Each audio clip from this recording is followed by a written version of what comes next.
안녕하십니까, 역겐TV입니다. 오늘은 그 고구려에 대해서 좀 얘기를 할까 합니다. 여러분, 그 고구려 하면 어느 정도까지 알고 있습니까?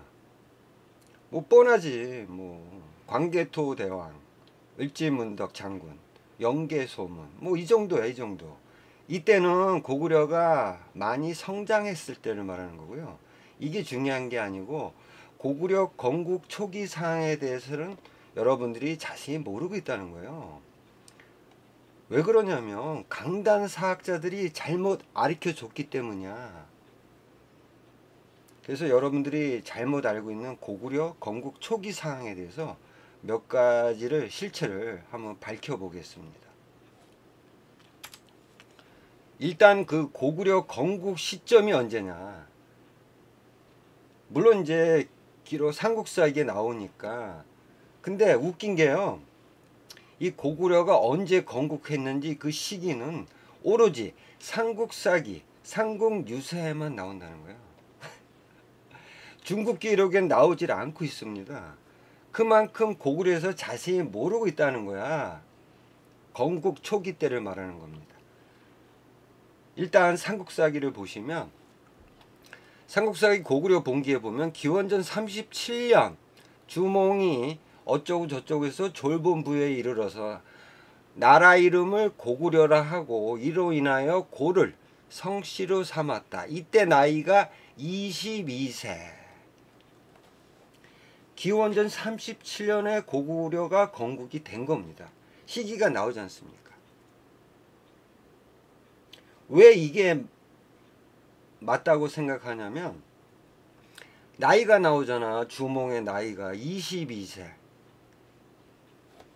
어느 기록에도 없어요. 중국 기록에는. 그러니까 제가 볼 때는 이 삼국사기 고구려 본기에 나와 있는 고구려 건국 시점 기원전 37년 이것이 맞다고 봅니다. 왜 그러냐면 나이까지 나와 있잖아. 그러면 중국 기록 한번 볼까요? 뭐 한서에서는 뭐 세밀하게 고구려에 대해서 나오질 않기 때문에 서기 한 270년경에 진수란 놈이 편찬한 삼국지 위지동의전 여기에는 어떻게 나와 있을까요? 고구려전을 보면 한나라 때 현도군에서 뭐 조복과 의책을 받아갔대요. 받아갔는지 안 갔는지 모르겠지만 어쨌든 간에 한나라 때 이것만 나와. 고구려가 언제 건국했는지는 나오지 않고 있습니다. 그 다음에 동옥조전을 보면 뭐 기원전 109년에 뭐 고조선을 정벌했대요. 한나라가. 그래서 4군을 설치했는데 그 4군 중에 하나인 현도군. 이 현도군이 중요합니다. 여러분 뒤에서 말씀드리겠지만 옥저성으로 현도군을 삼았대요. 뒤에 현도군을 구려의 서북 쪽으로 옮겼다라는 내용이 있습니다. 동옥저전에. 여기도 안 나와 있어. 그러니까 구려가 나오잖아. 고구려를 말하는 거죠. 고구려가 나오는데 시기가 안 나와 있어. 시기가. 어쨌든 여기서 중요한 거는 기원전 109년 요 이후라고는 생각이 되어지는데 중국 기록에는 정확한 이 고구려 건국 시점이 나와 있지 않고 있다는 겁니다. 그래서 삼국사기 기록 기원전 37년 이때가 맞다고 보는데 이상한 얘기가 삼국사기에 있어요. 첫 번째는 이제 서기 668년입니다. 이제 당나라가 고구려를 막 공격할 때 그때를 말하는 거예요. 그때 이제 고구려의 사신으로 갔던 가원충이라는 놈이 이런 얘기를 합니다. 제가요 고구려 비기를 봤는데 거기 보면 고구려가 900년이 되기 전에 80대장이 멸망시킬 것이라는 내용이 있다는 걸 봤다는 거야. 900년. 그러니까 이 고구려 비기에 있는 이 내용을 풀이하자면 이 가원충의 말이에요. 고씨가 한나라 때부터 나라를 세워서 지금 900년이 되었다. 900년이 되었다는 거야. 그러면 계산을 역산을 해보세요. 고구려가 멸망한 게 이때가 서기 668년이야. 900년. 그럼 언제야? 기원전 한 240년경을 말하는 거야. 그때 고구려가 있었다는 거야. 고구려가 건국한 게 기원전 240년경. 이때라는 거지. 240년경이면 저기 중국에는 진나라가 막 한참 통일 전쟁을 할 때 그때잖아요. 그때 고구려가 건국이 됐다는 거야. 그렇죠?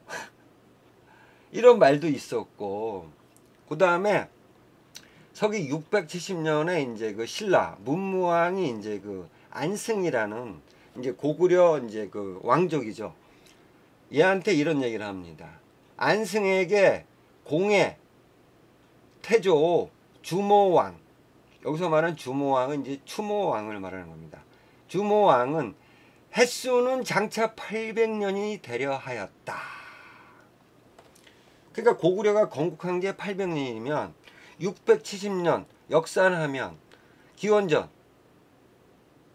130년에 건국이 된 거야. 기원전 130년에.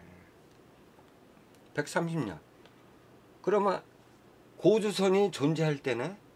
고조선이 멸망하지 않았을 때야. 그때 고구려가 생겼다는 거야. 그러니까 가원충, 당나라 놈인 가원충의 900년설, 그 다음에 이 신라가 알고 있는 800년설. 왜 이런 얘기가 나왔을 것 같아요, 여러분? 바로 예맥조선, 오랑캐, 고조선 때문이에요. 뭐 뒤에서 자세히 말씀드리겠지만 일단 이 예맥조선, 그러니까 얘들의 일파가 고구려가 됐다, 주축 세력이 됐다, 이렇게 가정을 해서 900년설과 800년설이 나온 겁니다. 아시겠죠?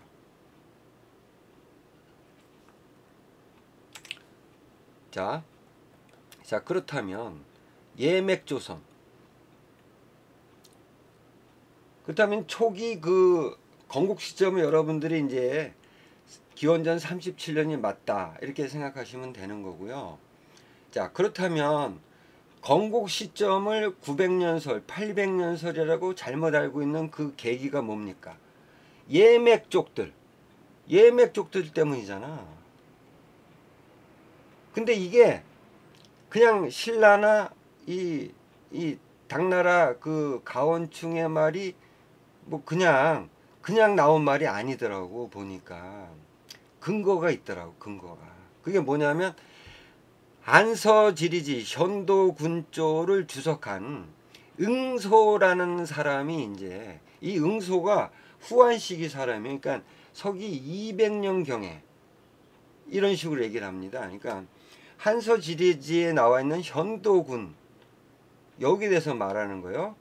현도군은 옛날 진번조선, 예맥조선을 말합니다. 예맥족들, 예맥족 오랑캐. 그러니까 현도군은 예맥족의 땅이었다는 거야. 거기에 한나라가 현도군을 세운 거야. 아시겠죠?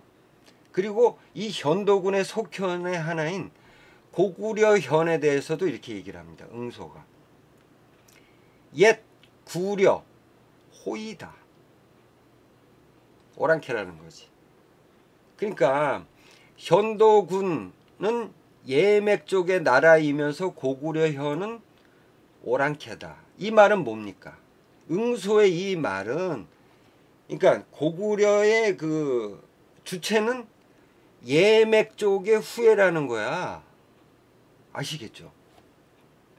여기서부터 잘못 퍼져나가게 된 거야. 고구려의 주체 세력은 예맥족이라는 거죠. 말도 안 되는 얘기를 이때 서기 200년경에 응스라는 놈이 이렇게 주석을 단 겁니다. 여기서부터 잘못되기 시작한 거야. 그 다음에 삼국지 위지동의전 고구려전에 보면요, 요동군 서안평현 북쪽에 구려의 별종이 있대요. 소수의 의지에 나라를 세웠으므로 소수맥이라고 부른다.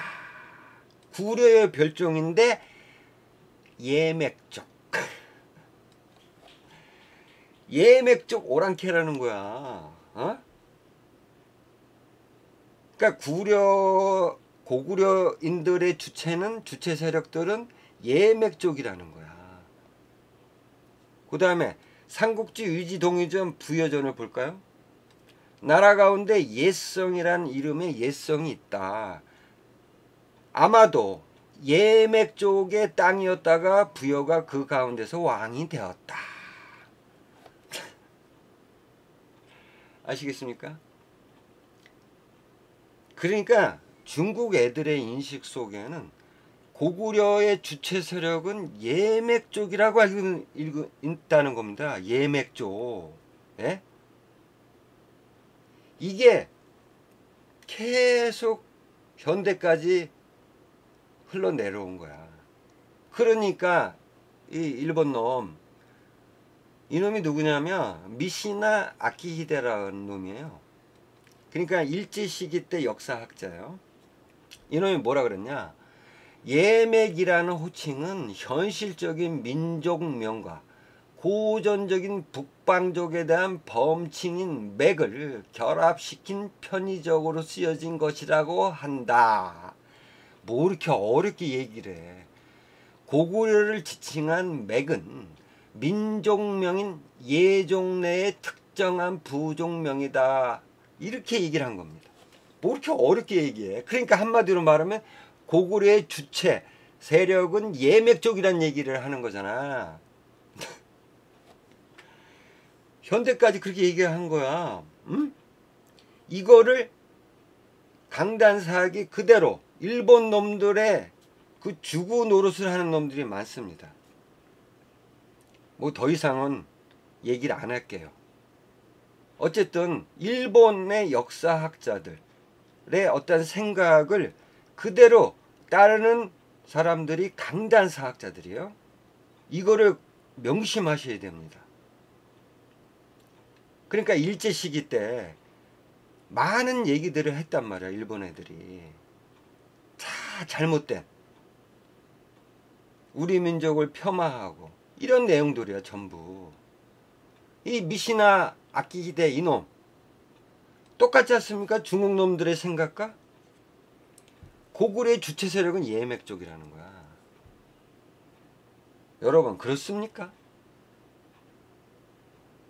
광개토 비문에 볼까요? 옛날 시조 추모왕이 나라를 창조하시다. 고구려 열었죠. 북부에서 나왔다. 부여계입니다. 그리고 고구려를 세운 지역이 어딥니까? 졸본부여. 그 다음에 부여의 별종인 비류국 통합을 한 거기까지 땅을 차지했잖아. 초기 때. 부여족이라는 거야. 예맥족이라면 광개토왕 비문에 나와 있어야지. 어? 예맥족의 땅에서 뭐 일어났다든지 부여계라고 분명히 적시가 돼 있지 않습니까, 여러분? 그리고 삼국지 위지 동의전 고구려 전에도 나와 있어요. 고구려는 부여의 별종, 언어 등 여러 가지가 부여와 같은 점이 많다. 부여계인 거야. 그리고 추모왕이 나라를 열었던 졸본부여도 부여계, 부여의 별종들이 많았단 말이에요. 소국들이. 비류국, 부여계.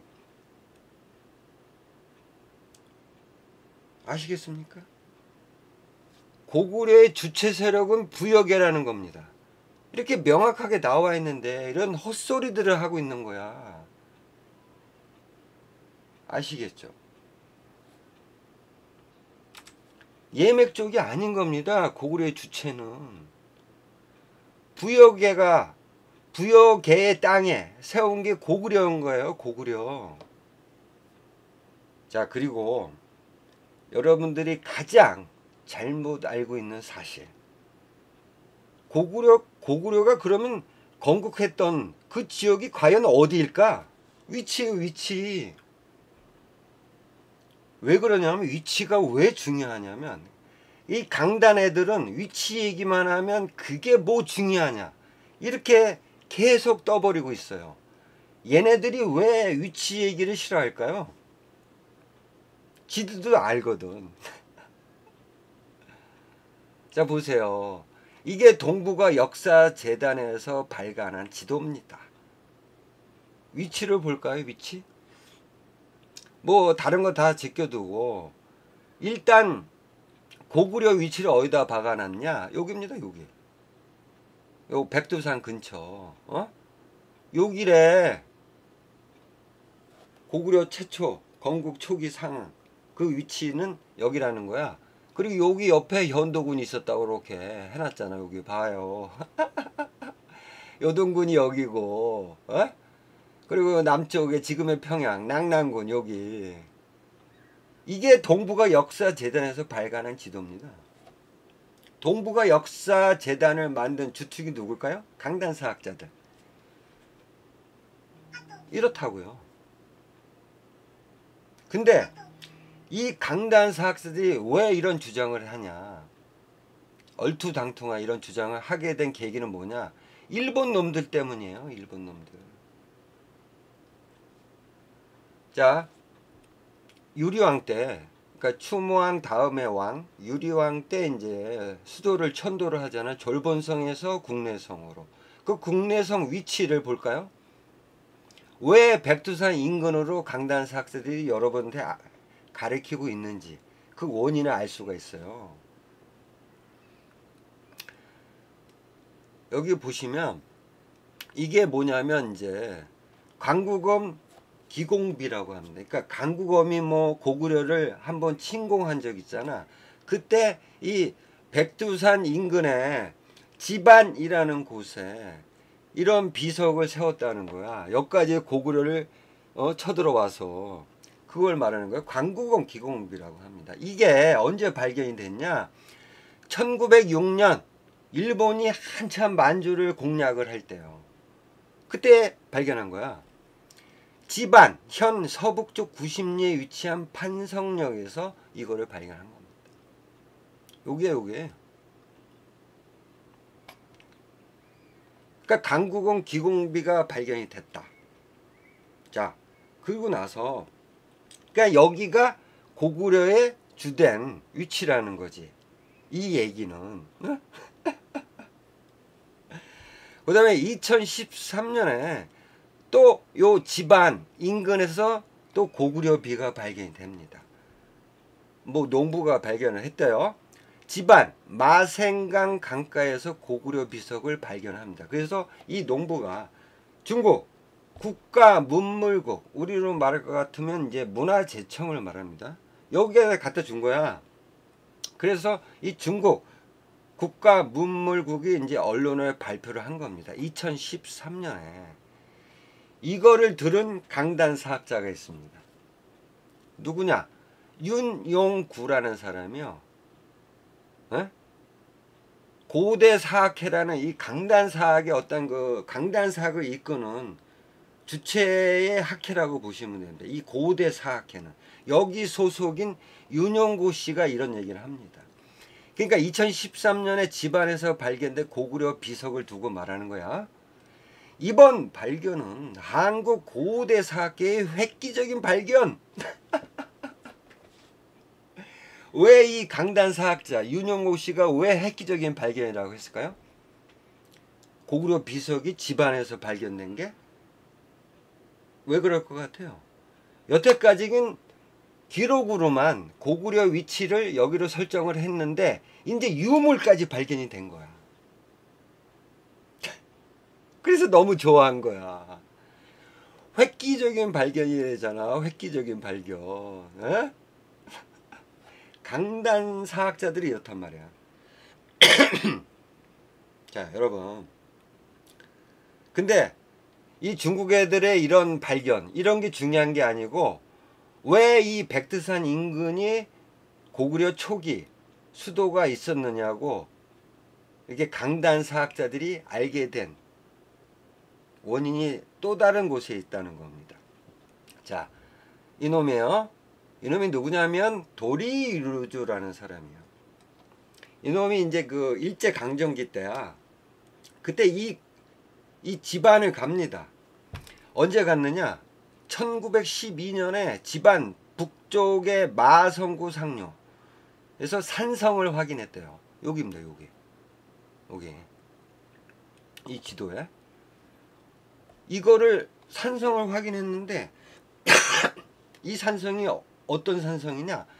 환도성이라고. 이 도리루주 이놈이 환도성이라고 확정을 진 겁니다. 이 산성은 무조건 환도성이야. 요게. 그 다음에 이 근처에 또 산성을 또 성을 찾습니다. 이제 환도성을 발견했으니까 국내성을 찾아야지. 그래서 요쯤에서 또 어떤 뭐 기와 조각부터 뭐 여러 가지를 요놈이 발견한 거야. 그래서 여기는 무조건 국내성이다. 위남성이라는 거 여기가. 이 도리루주라는 이놈이 환도성은 여기. 그러니까 집안이죠. 집안에 여기가 환도성, 여기가 국내성. 아시겠죠? 이놈이 처음 얘기를 한 거야. 도리루주가. 이거를 확정을 시킨 게 누구냐? 1940년에 시라토리 구라키치라는 놈이 국내성 환도성이 여기 지금의 집안에 있는 게 맞다. 이러고 확정적으로 만듭니다. 이거를 그대로 받아다가 강단사학이 이거를 수용한 겁니다. 이 이후부터는 무조건 고구려의 수도는 여기 집안이라는 겁니다. 이렇게 확정이 된 거야. 그리고 여러분들이 그렇게 가르치는 거야. 계속. 아시겠죠? 그리고 이 일본 놈들이 이 고대 사학회 윤영옥 씨가 이 고구려 비석을 발견한 것에 대해서 획기적인 발견 이렇게 좋아했던 이유가 뭐냐면 이제 기록이 있단 말이에요. 그 기록이 제가 계속 방송을 했지만 삼국지 위지 동의전이에요. 거기에 위치 비정을 할 수 있는 그걸 추정할 수 있는 만한 기록이 많거든.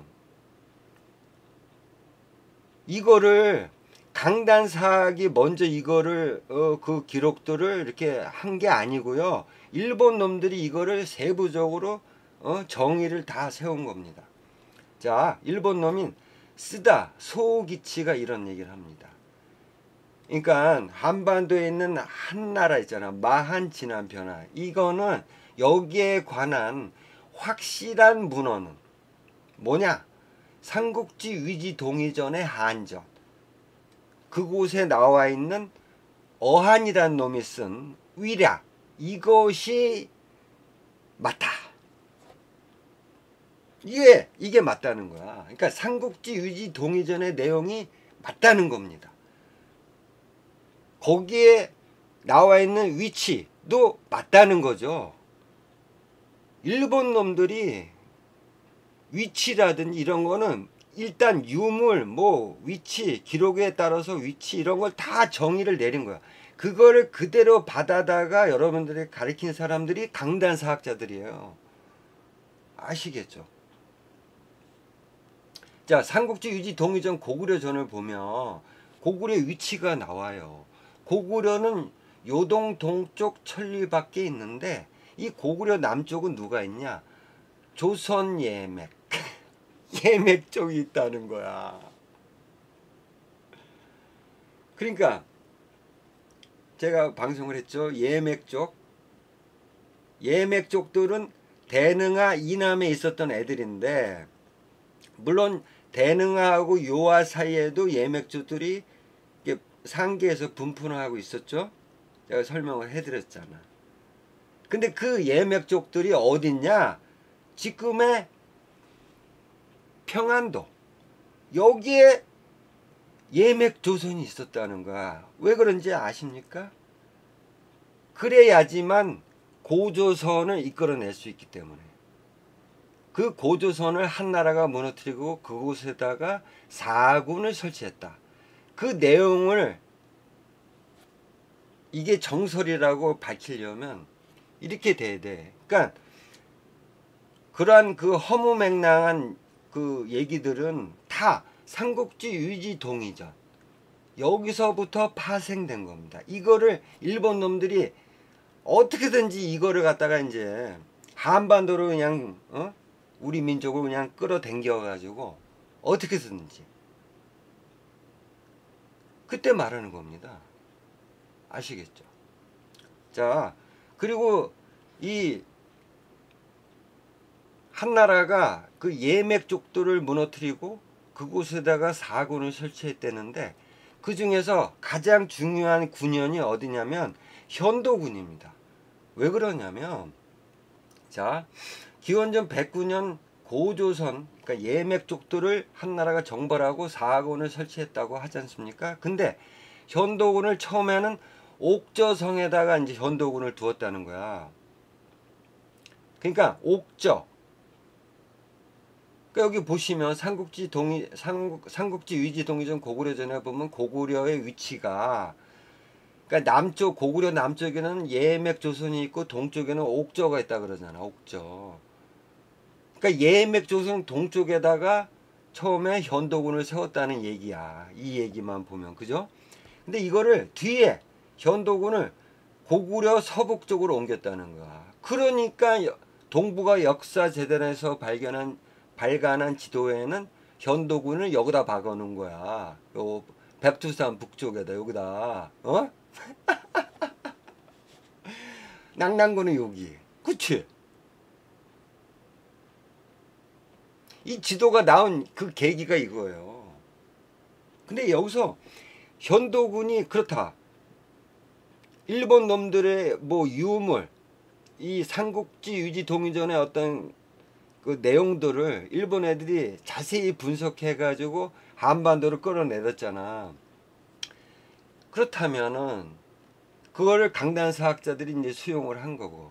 자, 그렇다면 이 현도군 있잖아요. 현도군이 왜 중요하냐면 제가 앞서도 말씀드렸지만 현도군을 고구려의 서북 쪽으로 옮겼다는 이 말 때문에 중요한 거예요. 왜 그러냐면 그러니까 중국 놈이나 일본 놈이나 한국의 강단 사학자나 전부 지금의 고구려는 이 백두산에 위치했고 백두산 그 북쪽에 현도군이 있다고 생각을 하고 있잖아요, 여러분.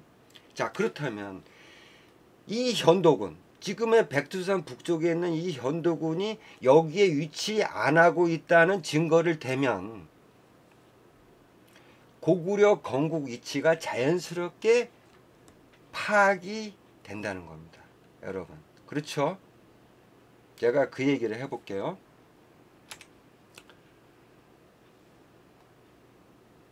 자, 일단 현도군이 기존에 그 중국놈, 일본놈 강단사학자들은 여기 있다고, 그러니까 백두산 북쪽에 있다고 생각을 하잖아요. 그리고 고구려는 이 이남에 있다 라고 생각을 하거든요. 이 현도군을 위치를 바꿔버리면 역사가 바뀌지 않을까요? 고구려의 그 초기 위치도 알고 그걸 알 수 있는 기록을 제가 찾아냈습니다.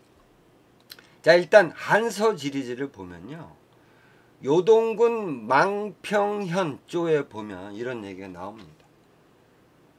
그러니까 뭐 어떤 지명이라든지 아니면 어떠한 그런 뭐 성이라든지 이런 거는 없어질 수가 있잖아. 근데 없어지지 않고, 물론 이제 뭐 없어질 수도 있지만 이 강이라는 거는 옛날부터 계속 흐릅니다. 그죠? 이거는 속일 수가 없는 거야. 강의 위치를 알면 이거는 속일 수가 없는 거야. 다른 건 속일 수는 있어도 강의 위치는 속일 수가 없는 거죠. 물론 조작은 가능하죠. 강의 위치를 아예 조작을 해버리는 거. 이건 가능하지만 기본적으로 강의 위치는 이거는 거짓말 할 수 없다는 거예요. 자, 한서지리지 요동군 망평현조에 보면 어떤 강이 나오냐면 1250리에 달하는, 그러니까 어마어마한 긴 강이에요. 대요수라는 강이 있었다는 거야. 이게 요동군 망평현조를 거쳐서 바다로 들어갔다는 거야. 대요수라는 강이 요동군을 거쳐서 바다로 들어갔다는 겁니다. 근데 이것만 봐서는 이 대요수가 과연 어디 있는 거야? 알 수가 없잖아. 그래서 이 대요수에 대해서 이제 수경에서는 어떻게 얘기를 했냐? 대요수는 새 밖에, 이 새라는 건요, 그 오랑캐와 그 이 중국 놈들과의 경계 지점을 말하는 겁니다. 아시겠죠? 그 새 밖에, 그러니까 오랑캐 지역에 있었던 위 백평산에서 나와서, 방향이 중요합니다. 이 대요수가 새 오랑캐 지역에서 나와서 동남쪽으로 흘렀답니다. 동남쪽이에요. 동남쪽. 이게 중요한 거야. 동남쪽. 그래서 다시 새로 들어왔다는 거야. 그러니까 중국 놈들의 땅으로 들어오고 요동군 양평현 서쪽을 지난다. 서쪽으로 흐르는 게 아니고 동남쪽으로 흐르고 요동군 양평현 서쪽을 지난다는 거야. 그리고 바다로 들어갔다는 거죠. 자, 이것만 봐도 조금, 물론 이제 동남쪽으로 흘렀다, 이것만 나와 있는 거야, 대요수가. 근데 이 대요수가 그냥 작은 강이 아니잖아요, 여러분. 한서지리지에 보면 1250리에 달하는 어마어마한 긴 강이었다는 거예요. 에? 그게 동남쪽으로 흘렀다는 거야. 이게 중요한 거야. 그리고 이 수경을 이제 주석한 수경주에 따르면요, 백랑수라는 또 강이 있었나 봐요. 근데 이게 어떻게 흘렀냐? 동북쪽으로 흘러가지고 어디를 지나쳤냐? 창녀현 도화. 이 도화가 어디, 제가 방송도 한번 한 적 있잖아. 이 도화가 어디 있습니까? 지금 대능아 이남, 여기입니다. 여기를 지나는 거야. 응? 백랑수라는 그 강이 이 도화를 지난데, 근데 놀라운 기록이 뒷기록에 나옵니다. 또 하나의 물줄기, 그러니까 백랑수의 다른 물줄기는 동남쪽으로 흘러가지고 요동군 방현. 자, 보세요. 이거 보면 요동군이 어디 있다고 생각이 듭니까? 이 대능아 부근에 있다고 누구라도 생각을 되는 거야, 요동군이. 그리고 요동군 방현에 이르러 가지고 요수로 들어간다. 요수. 그러니까 대요수랑 합쳐지는 겁니다. 아시겠죠? 이렇다는 겁니다. 그러면 자, 동남쪽으로 흐르고 1250리에 달하는 이 대요수라는 강의 위치가 한번 살펴보세요. 지도에. 여러분들은 만약에 이 대요수가 뭐 요하라고도 생각할 수 있잖아. 요하. 근데 좀 이상합니다. 이 요하의 그 물줄기는 저기 그 무슨 산맥입니까? 그러니까 선비족들의 땅에서부터 발원한 그 강부터 쭉 내려오는 거잖아. 그 한 줄기가 이 요하가 된 거예요. 그거를 말하나? 그렇지 않다는 게, 요동군의 위치가 그렇지 않다는 겁니다, 여러분. 요동군이 대능아 부근에 있다는 거야. 그리고 더 정확한 어떤 기록을 제가 또 얘기를 해야죠. 증거를 대려면. 자, 여기 요하가 아니고 대능아일 수밖에 없다는 기록이 또 있습니다. 한서지리지 현도군 고구려 현조에 보면 이런 얘기가 나옵니다. 한서지리지예요. 요산에서 요수가 나오는데 서남쪽으로 요동군 요대원에 이르러서 대요수로 들어간다. 아시겠죠?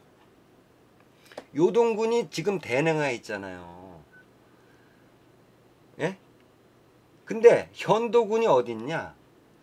이 요동군의 요대원 북쪽에 있다는 거야. 대능하 북쪽에 있다는 거야, 현도군이. 그 얘기를 말하는 겁니다. 아시겠죠? 그러니까 제가 그 저번 주에 방송했던 한나라와 북부여 간의 전쟁에서도 제가 이 얘기를 계속했잖아요. 현도군에 대해서.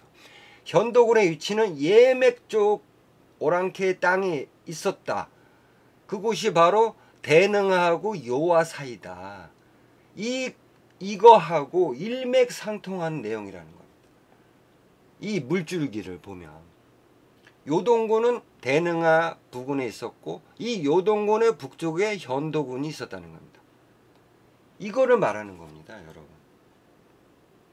그러니까 여러분들, 그러니까 중국 놈들, 일본 놈들, 강단사, 여러분들이 알고 있는 현도군은 지금의 백두산 북쪽에 있는 게 아니고 위치가 대능하 요하 사이에 있다는 거예요. 자, 이 현도군이 이 대능하고 요하 사이에 있다. 그렇다면 그럼 고구려의 초기 위치는 과연 어딜까?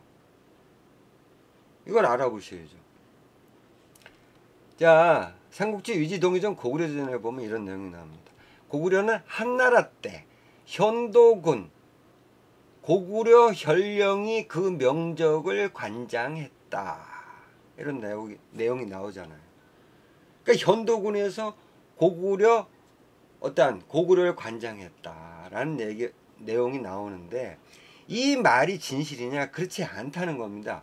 삼국사기에 보면 이런 내용이 나오죠. 서기 14년 유리명왕 때 이제 서쪽으로 양맥이 누굽니까? 예맥 오랑캐족, 예맥족들을 말하는 거예요. 그러니까 대능하고 요하 사이에 살던 예맥족들을 말하는 거예요. 그 예맥족들을 정벌했다는 거야. 그러니까 예맥족들은 아직까지 존재를 하고 있었다는 거야. 서기 14년까지.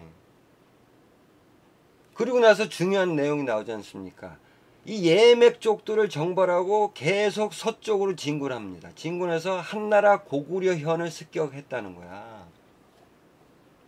위치가 나오지 않습니까?